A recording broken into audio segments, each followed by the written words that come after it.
ನಾವು ಹಿಂದಿನ ವಿಡಿಯೋದಲ್ಲಿ ಈ ಮತಗಟ್ಟೆಗೆ ಬಂದು ತಲುಪಿದ್ವಿ. ಈಗ ಮತಗಟ್ಟೆಯನ್ನು ತಲುಪಿದ ನಂತರ ನಾವು ಏನು ಮುಖ್ಯವಾಗಿರ್ತಕ್ಕಂಥ ಅಂಶಗಳನ್ನು ಗಮನಿಸಬೇಕು ಅನ್ನುವಂಥದ್ದನ್ನು ನಾವು ಈ ವಿಡಿಯೋದಲ್ಲಿ ತಿಳ್ಕೊಳ್ತಾ ಹೋಗೋಣ. ಈಗ ಆಲ್ರೆಡಿ ತಮಗೆಲ್ಲ ಗೊತ್ತೇ ಇದೆ, ಅಲ್ಲೆಲ್ಲ ಒಂದು ಸಾಮಗ್ರಿಗಳನ್ನು ಪರಿಶೀಲನೆ ಮಾಡಿಕೊಂಡು ನಮಗೆ ಹಂಚಿಕೆ ಆದಂಥ ಮತಗಟ್ಟೆಗೆ ಬಂದು ಪ್ರವೇಶವನ್ನು ಮಾಡಿರ್ತೀವಿ. ಆ ಮತಗಟ್ಟೆಯ ಸಂಖ್ಯೆಯನ್ನು ಮೊದಲು ನಾವು ಎಂಟ್ರೆನ್ಸ್ನಲ್ಲಿ ಅಲ್ಲಿ ಹಾಕಿರ್ತಾರೆ PS ಎಷ್ಟು ಅನ್ನೋದನ್ನು, ಪೋಲಿಂಗ್ ಸ್ಟೇಷನ್ ನಂಬರ್ 265 ಇದೆ, ಅದನ್ನು ನಾವು ಗಮನಿಸ್ಕೊಳ್ಬೇಕು. ನಮಗೆ ಹಂಚಿಕೆಯಾದಂತಹ ಆ ಕೊಠಡಿ ಮುಂದೆ ಅವರು ಇಳಿಸಿ ಹೋಗಿಬಿಡ್ತಾರೆ, ಆದರೆ ಅದೇ ರೂಮು ಅಲ್ಲಿ ಪೋಲಿಂಗ್ ಸ್ಟೇಷನ್ ಹೌದೋ ಅಲ್ವೋ ಅಂತಕ್ಕಂಥದ್ದು ಆ ಮತಗಟ್ಟೆಯ ಸಂಖ್ಯೆಯನ್ನು ನಾವು ಗಮನಿಸಿಕೊಂಡು ಅದನ್ನು ಪರಿಶೀಲನೆ ಮಾಡಿ ನಮ್ಮ ಎಲ್ಲ ಸಾಮಗ್ರಿಗಳನ್ನು ಆ ಕೊಠಡಿಯಲ್ಲಿ ಇಳಿಸ್ಕೊಳ್ಬೇಕು. ಒಮ್ಮೆ ಒಂದೇ ಬಸ್ನಲ್ಲಿ 7-8 ಜನ 5-6ರಿಂದ 6 ಮತಗಟ್ಟೆಗೆ ಅಂದರೆ ಪೋಲಿಂಗ್ ಸ್ಟೇಷನ್ಗೆ ಹೋಗ್ತಕ್ಕಂಥ ಒಂದು ರೂಟಿನ ಬಸ್ಸಲ್ಲಿ ಇರ್ತೀವಿ. ಏನೋ ಒಂದು ಅಲ್ಲಿ ಕಾಣ್ತೀವಿ ಇದು ಇಲ್ಲೇ ಅಂತೇಳಿ ಅಂದಾಜು ಮೇಲೆ ನಾವು ಇಳ್ಕೊಂಡು ಅಲ್ಲಿ ನಾವು ಎಡವಟ್ಟನ್ನು ಮಾಡ್ಕೊಳ್ಬಾರ್ದು. ಯಾಕೆಂದರೆ ಅಲ್ಲೆಲ್ಲ ಕೂಡ ತದ್ವಿರುದ್ಧವಾಗಿ ಬಿಡ್ತದೆ. ನಮಗೆ ಹಂಚಿಕೆ ಆದಂಥ ಮತದಾರರ ಪಟ್ಟಿಯಲ್ಲಿ ಕೂಡ ಬೇರೆ ಬೇರೆ ಆಗ್ತದೆ, ಎಲ್ಲದೂ ಕೂಡ ಅಲ್ಲಿ ವ್ಯತ್ಯಾಸ ಆಗೋದ್ರಿಂದ ನಾವು ಮೊದಲು ಆ ಒಂದು ಮತಗಟ್ಟೆಯನ್ನು ತಲುಪಿದ ನಂತರ ನಾವು ಖಾತ್ರಿ ಮಾಡ್ಕೊಳ್ಬೇಕು, ಸರಿಯಾಗಿ ಗಮನಿಸಬೇಕು. PRO ಆದಂಥವರು ಮುಂದಾಳತ್ವ ವಹಿಸ್ಕೊಂಡು ಪೋಲಿಂಗ್ ಸ್ಟೇಷನ್ ಸಂಖ್ಯೆ ಸರಿಯಾಗಿದೆಯಾ ಅನ್ನುವಂಥದ್ದನ್ನು ಅಲ್ಲಿ ಖಾತ್ರಿಪಡಿಸ್ಕೊಂಡ ನಂತರದಲ್ಲಿ ನಾವು ಮುಂದಿನ ಕೆಲಸ ಕಾರ್ಯಗಳನ್ನು ಮಾಡಲಿಕ್ಕೆ ಒಳಭಾಗಕ್ಕೆ ಎಂಟ್ರಿಯಾಗಿ ಸಿದ್ಧತೆಯನ್ನು ಮಾಡ್ಕೊಳ್ಬೇಕು. ಯಾಕಂದರೆ ಅಲ್ಲಿ ಆಲ್ರೆಡಿ ಗ್ರಾಮ ಪಂಚಾಯತಿ ಸಿಬ್ಬಂದಿಯವರು ನಮಗೋಸ್ಕರನೇ ಅಲ್ಲಿ ವೇಟ್ ಮಾಡ್ತಿರ್ತಾರೆ. ನಾವು ಯಾವಾಗ ಸುಮಾರು ಸಂಜೆ 3:30, 4 ಗಂಟೆ, 4:15, 5 ಗಂಟೆಗೆ ನಾವುಗಳಲ್ಲಿ ಮತಗಟ್ಟೆಯನ್ನು ತಲುಪಿದಾಗ ಆ ಒಂದು ಮತಗಟ್ಟೆ ವ್ಯಾಪ್ತಿಯಲ್ಲಿ ಬರುವಂತಹ ಗ್ರಾಮ ಪಂಚಾಯತಿಗೆ ಅಲ್ಲಿ PROಗಳಿಗೆ ಆಲ್ರೆಡಿ ಮಾನ್ಯ ROರವರು DC ಅವರು ಸೂಚನೆ ಕೊಟ್ಟಿರ್ತಾರೆ. ಬಂದಂಥ ಎಲ್ಲ ಸಿಬ್ಬಂದಿಗಳಿಗೆ ಸುವ್ಯವಸ್ಥಿತವಾಗಿರ್ತಕ್ಕಂಥ ಎಲ್ಲ ಸೌಲಭ್ಯವನ್ನು ಕಲ್ಪಿಸಿಕೊಡಬೇಕು ಅಂತಕ್ಕಂಥದ್ದನ್ನು.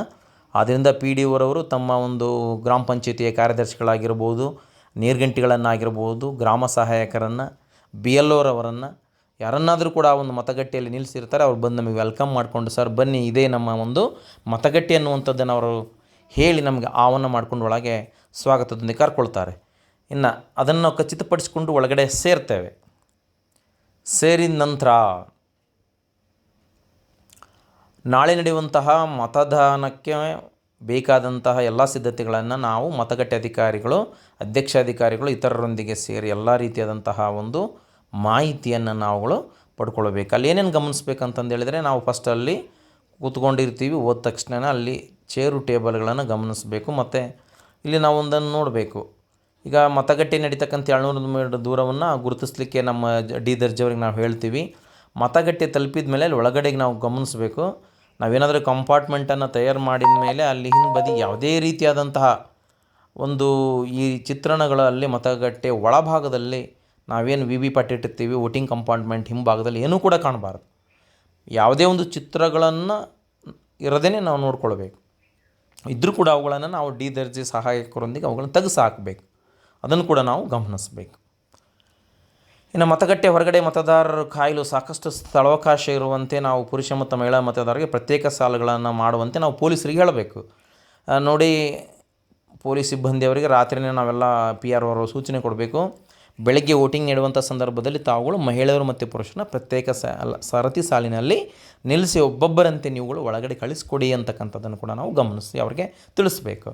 ಇನ್ನು PRO ಅವರು ಮತದಾರರ ಮತ ಚಲಾಯಿಸುವ ಕಂಪಾರ್ಟ್ಮೆಂಟನ್ನು ಚೆನ್ನಾಗಿ ಬೆಳಕಿನ ವ್ಯವಸ್ಥೆ ಇದೆ ಇಲ್ವೋ ಅಂತಕ್ಕಂಥದ್ದನ್ನು ಪರಿಶೀಲಿಸಬೇಕು.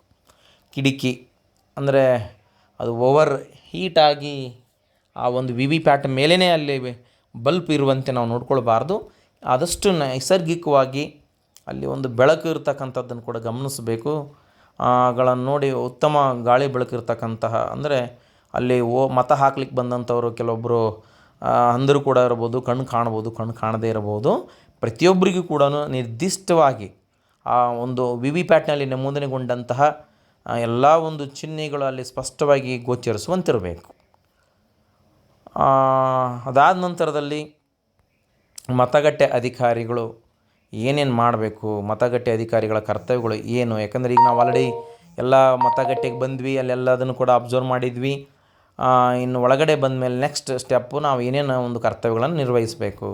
ಮೊದಲನೇದಾಗಿ PRO ಮತಗಟ್ಟೆ ಅಧ್ಯಕ್ಷಾಧಿಕಾರಿಗಳು ಮತಗಟ್ಟೆ ಹಾಗೂ ಮತದಾನದ ಸಮಯದಲ್ಲಿ ಸಂಪೂರ್ಣ ಉಸ್ತುವಾರಿಯನ್ನು ನೋಡ್ಕೊಳ್ತಕ್ಕಂಥ ಜವಾಬ್ದಾರಿ ನಮ್ಮ PROರವರದಾಗಿರ್ತದೆ. ಮಸ್ಟರಿಂಗ್ ಆ್ಯಂಡ್ ಡಿಮಸ್ಟರಿಂಗ್ ಕೇಂದ್ರದಲ್ಲಿ ಸಾಮಗ್ರಿಗಳನ್ನು ಪಡೆದು ಅವುಗಳನ್ನು ನೀಡುವುದರ ಸಂಪೂರ್ಣ ಜವಾಬ್ದಾರಿ ಕೂಡ ಪಿ ಆರ್ ಅವ್ರದ್ದಾಗಿರ್ತದೆ. ಬೆಳಗ್ಗೆ ಎದ್ದು ಅಂದರೆ ನಾವು ಮಸ್ಟರಿಂಗ್ ಡೇದಿಂದ ಅವತ್ತು ಸಂಜೆ ಹೋಗಿರ್ತೀವಿ.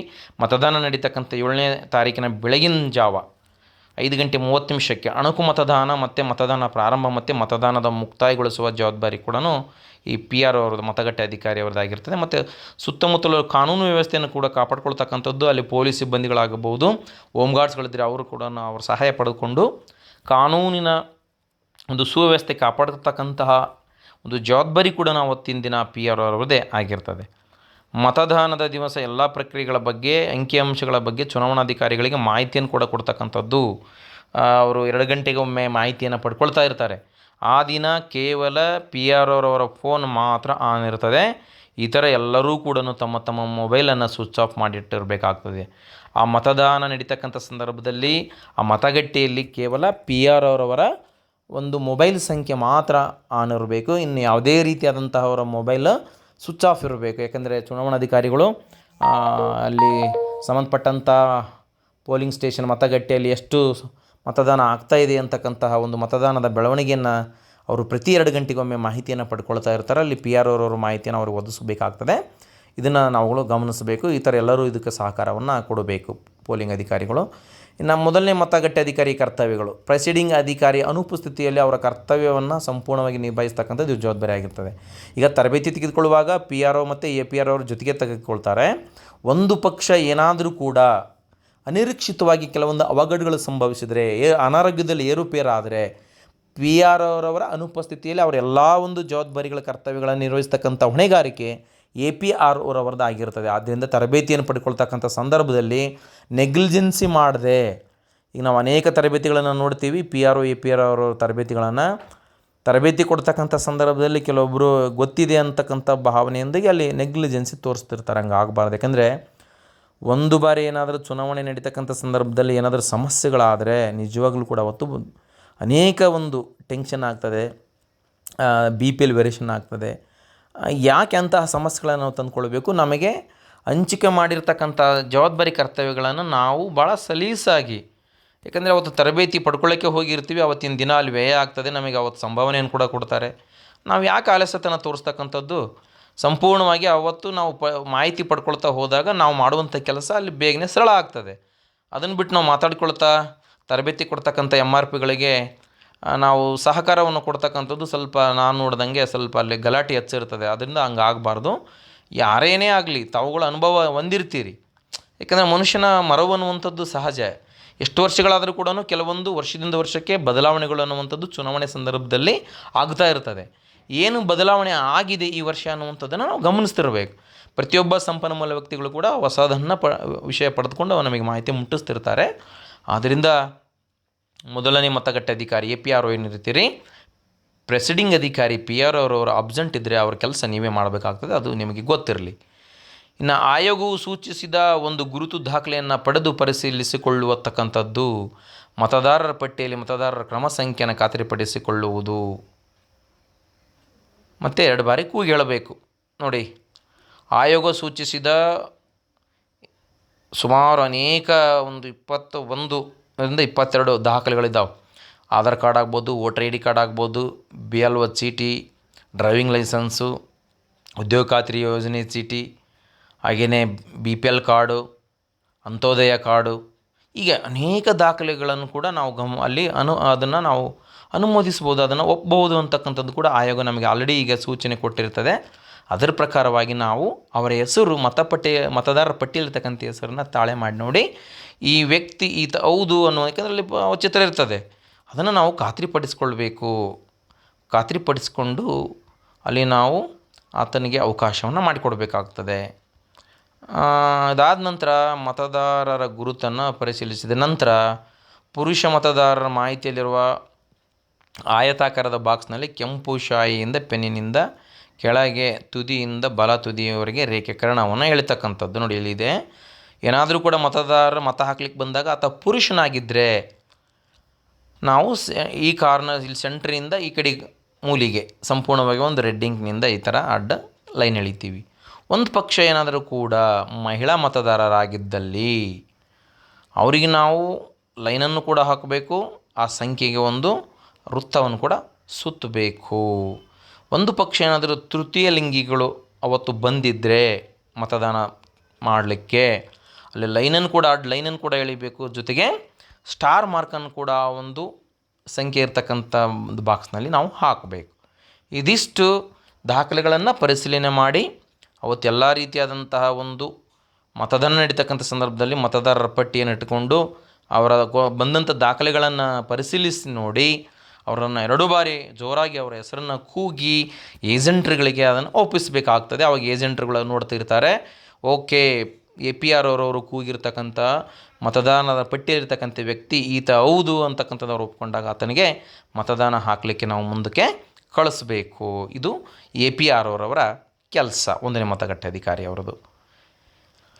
ಇನ್ನು 2ನೇ ಮತಗಟ್ಟೆ ಅಧಿಕಾರಿ ಕರ್ತವ್ಯಗಳು: ಮತದಾರನ ಎಡಗೈ ತೋರು ಬೆರಳನ್ನು ಪರಿಶೀಲಿಸಿ ಅಳಿಸಲಾಗದ ಶಾಯಿಯನ್ನು ಹಾಕ್ತಕ್ಕಂಥ ಕೆಲಸ 2ನೇ ಮತಗಟ್ಟೆ ಅಧಿಕಾರಿಯವರಾಗಿರ್ತದೆ.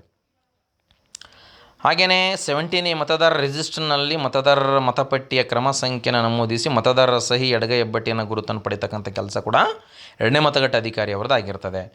17ನೇ ಶರ ಕಾಲಮ್ನಲ್ಲಿ ಮತದಾರ ಒದಗಿಸಿದ ಗುರುತಿನ ದಾಖಲೆಗಳ ವಿವರವನ್ನು ನಮೂದಿಸಬೇಕು.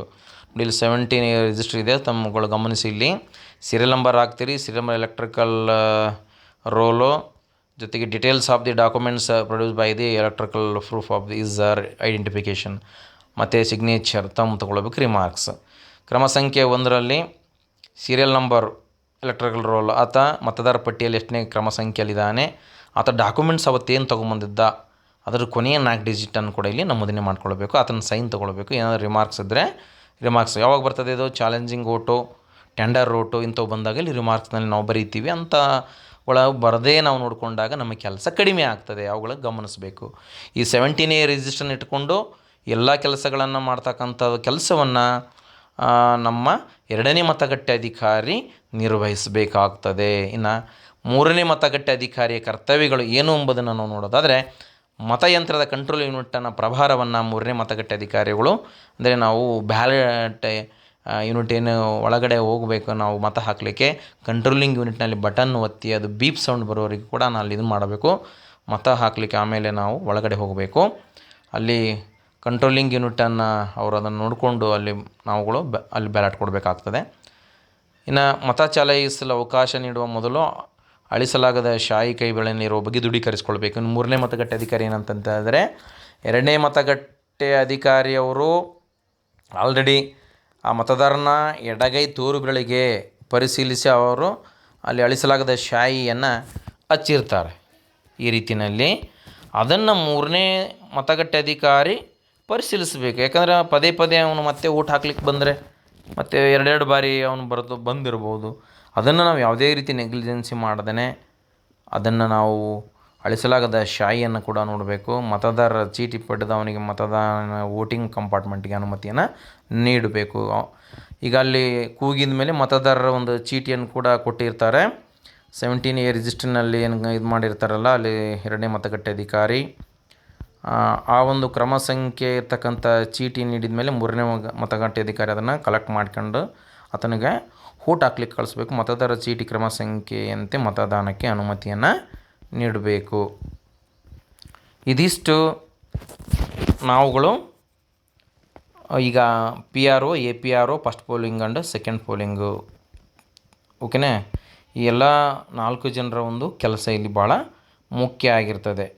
PRO, APRO, ಹಾಗೆಯೇ ಮೊದಲನೇ ಮತಗಟ್ಟೆ ಅಧಿಕಾರಿ APR ಅವರವರು, 2ನೇ ಮತಗಟ್ಟೆ ಅಧಿಕಾರಿ ಮತ್ತು 3ನೇ ಮತಗಟ್ಟೆ ಅಧಿಕಾರಿ. ಈ ರೀತಿ ಎಲ್ಲರೂ ಕೂಡ ಅವತ್ತೇನು ಮಾಡ್ತಾ ಹೋಗ್ತೀವಿ ನಾವು. ಈಗ ಮತದಾನ ಅಂದರೆ ಇಲ್ಲಿಗೆ ಮತದಾನ ಪ್ರಾರಂಭ ಆಯಿತು. ಬಂದ ಮೇಲೆ ಇಷ್ಟು ಜವಾಬ್ದಾರಿಗಳನ್ನು ಯಶಸ್ವಿಯಾಗಿ ಎಲ್ಲರೂ ಕೂಡ ನಿರ್ವಹಿಸಬೇಕು. PRO, APRO,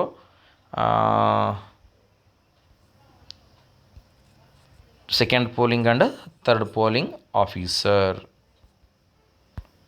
ಈಗ ನಾವು ಮುಂದಿನ ಒಂದು ವಿಡಿಯೋದಲ್ಲಿ ಒಂದು ಮಾದರಿ ಮತದಾನದ ಕೇಂದ್ರದ ಮಾಹಿತಿಯನ್ನು ಪಡ್ಕೊಳ್ತಾ ಹೋಗೋಣ.